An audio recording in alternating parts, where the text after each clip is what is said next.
Hi everybody, welcome back to Mando Lessons.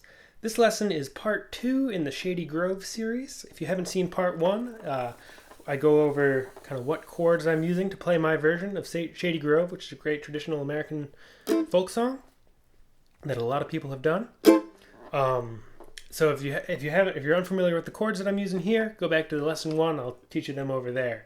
You can also find the words to this song, as well as a bunch of other lessons over at mandolessons.com. There's also a couple ways to donate if you find these things helpful. Donations really help me keep putting out new lessons every week. That said, the lessons will always be free, so just keep on watching and keep on picking. So we're working in A minor, and I'll start out in A minor, and then I'll talk a little bit of D minor. But this lesson is just going to be on the strumming patterns that I might use, a couple different strum patterns, depending on the feel I want for the song. So we're working with A minor chord and a G major chord at first, and then I'll do the D minor later. But there's a couple ways I might approach this song. I might do what I call a guitar strumming pattern. Something that sounds like that. Here's an example. Shady Grove, my little love, Shady Grove, I say. Shady Grove, my little love, bound to go away. Wish I was in Shady Grove, sitting in a rocking chair. If those blues could carry me, rock away from there. Shady Grove, my little love, Shady Grove, I say. Shady Grove, my little love, bound to go away. Something like that, kind of a smooth ringing sound out of those chords. And so the pattern that I'm using there is I've got this kind of a bass strum pattern. So if I have that A minor chord down, it's bass, strum, and then a little bit of an up stroke, just kind of on the upper strings. So bass, strum, up, bass, strum, up, bass, strum, up, bass. And then I'm alternating the bass. So I'm going to go low bass, strum, up, high bass.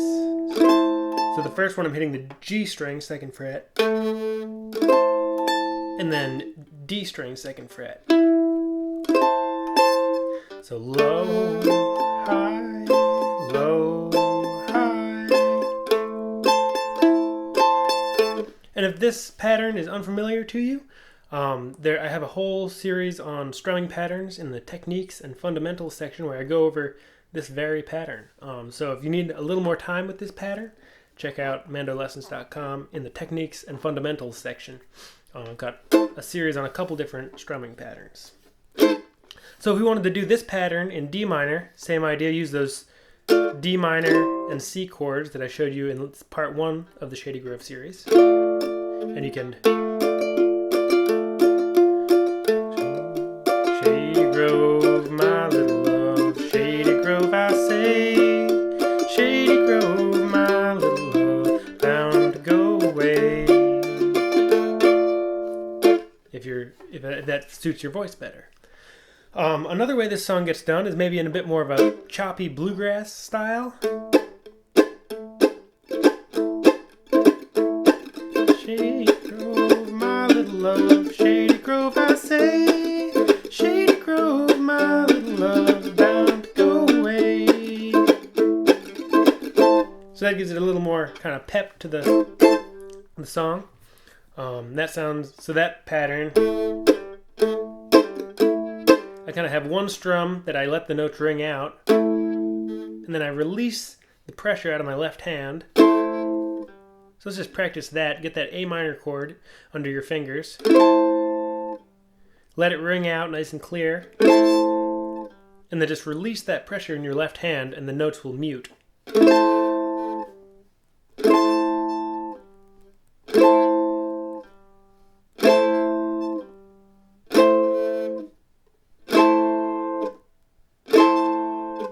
Strum, release, strum, release, strum, release. So what I'm doing there is I'm going using a pattern. So I've got the strum, strum release, strum, strum release, with a little bit of upstroke. So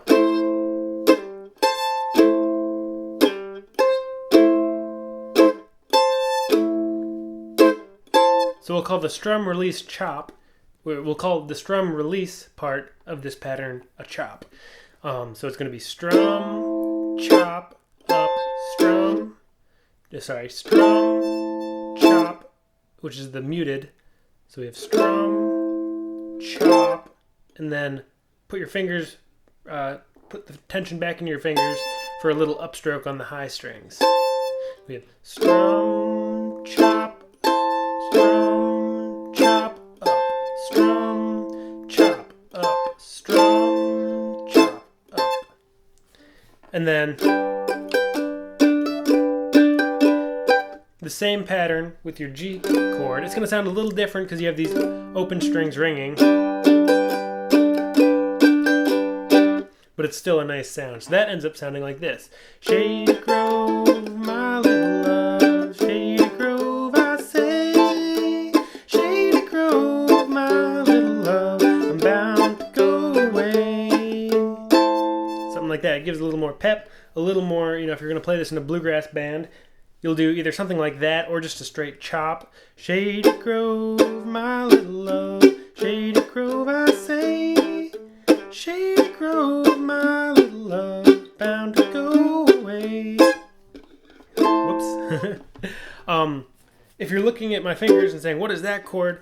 Check out the lesson on chop chords over at mandolessons.com. That's where I teach this big chop chord. And again, if you're working in D minor, you can do all this same sort of thing. Shady. I'm having trouble switching my voice between keys. Shady Grove, my little love, Shady Grove, I say. Shady Grove, my little love, bound to go away. Shady Grove, my little love, Shady Grove, I say. Shady Grove, my little love, bound to go away. So I think that's a good place to stop. Figure out what's in your head for how you want this song to sound. Do you want it to sound smooth? Shady Grove, my little love, Shady Grove, I say. Shady Grove, my little love, bound to go away. Or do you want it to sound choppy? Shady Grove, my little love, Shady Grove, I say. Shady Grove, my little love, bound to go away. Take your pick, try them both, see what you like better. Again, if you need the words or the chords to play along with, they're available over at mandolessons.com, as well as a bunch of other lessons. And the rest of the lessons in this series, they are going to come out one every week, and it should be, I think, a 6-part series. So stay tuned, subscribe for the future lessons, and see you next time. Thanks for watching. Bye-bye.